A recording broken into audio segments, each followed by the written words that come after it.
First president I voted for was Ronald Reagan, and I couldn't vote for him in 1980. I wasn't old enough. In 1984, I was proud to be, I think there were only 4 people that ended up voting for Mondale, but I was proud to vote for Ronald Reagan. But I was still learning an awful lot. And back in those days, there were no teachers of what I now know. There was no balance to the news, even though we had the fairness doctrine. There was no balance. Balance then was like CNN and MSNBC. Oh, well, thank you for that. And I heard a guy who was sweeping the country. He was a guy that was just doing a local radio show. And there was another guy, his partner, that left ABC Radio. And in his contract, he had a bunch of satellite time. He had negotiated one of his contracts that, for every year he gets so many hours of satellite time. Well, back then, satellites were wildly expensive. And that's what was required if you wanted to do a national show. And there weren't a lot of national shows, and there certainly wasn't anything like Rush Limbaugh. And Rush Limbaugh had gone into San Francisco and other places, and he had been turned down. But he was in Sacramento, and this guy happened to hear him and thought, this guy, that's a worthy use of my satellite time. This guy could change things. I remember first hearing him. With talent on loan from God, from behind the golden EIB microphone. And thinking, this guy is crazy. He doesn't care. He'd say anything. And I learned from him. He was a teacher, not radio. He taught me how to find truth. He taught me to question things. He taught me why things are the way they are. And I think the most important thing he taught me and all of America was, you're not alone. It's not just you. There are millions of us.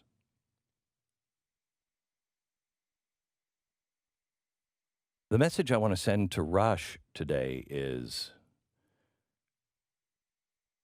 Rush learned that lesson, and it's hard because of his life and what he does and how people treat people nowadays. He lives behind golden gates much of the time, and those of us who do this, we lose. It's a one-way street so many times. And we can forget, and we can feel like we're alone.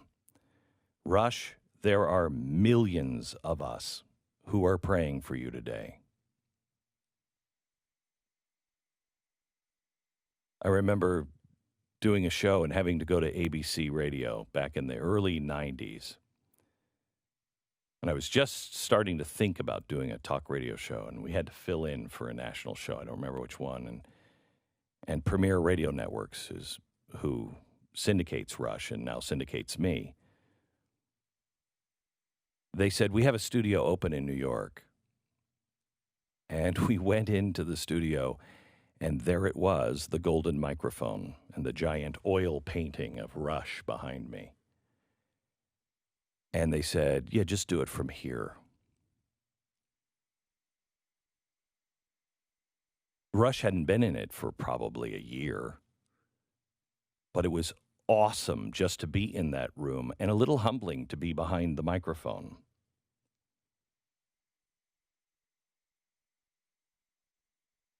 Just a few weeks ago, I lost my good friend, Don Imus. Don was a childhood hero of mine. He was and only people in radio who really study it, which are very few people now, who really know the history of it. He was a Jack Benny or a Bob Hope. He changed radio. He made his mark and changed morning and comedy on radio. He's a early pioneer, really, of talk radio. He just wasn't talking about politics. He was a legend. But I think Rush Limbaugh is not only a legend, he's a pioneer. The difference is a pioneer knows they might get killed along the way, knows that they might get stuck in the mountains, knows that this is risky. I'm alone, and I'm making this trek over this mountain because I believe there is something on the other side, but there's no real evidence that what you're looking for is actually there. That's Rush Limbaugh.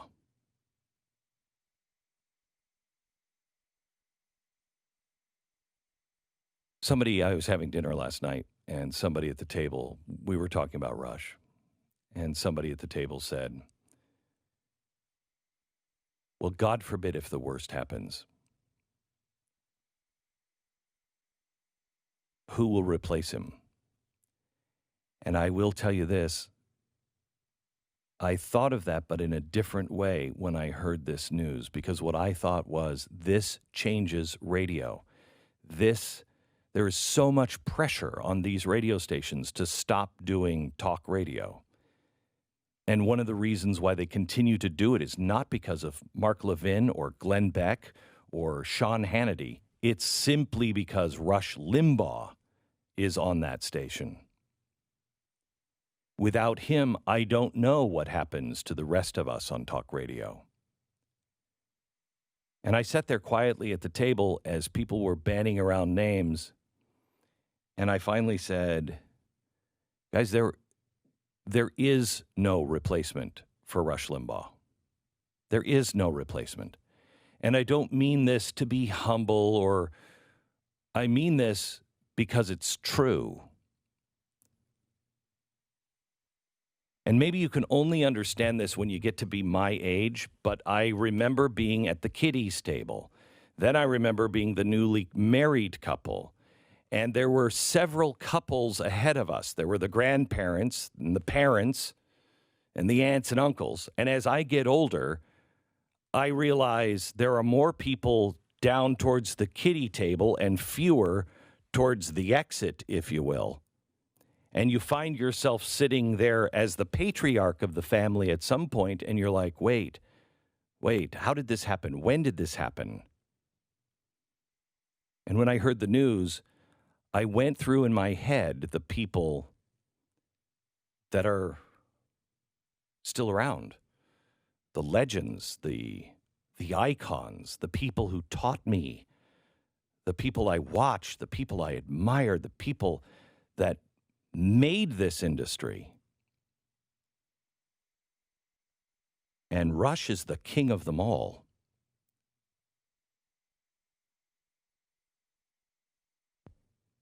Rush, I'm not only praying for you because you're a good guy, and I'm grateful for what you've done for me personally, not for my career, but as a person in America that cared.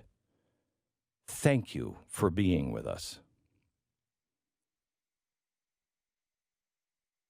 But I'm also praying for you because I don't know what happens to our voices if you go away. Because you're the king or the mayor of Reelsville, as you said yesterday. As mayor, with none of your bogus ego in it that you express on the air, but the real you should know if the patriarch goes away, none of us are qualified to sit in that chair.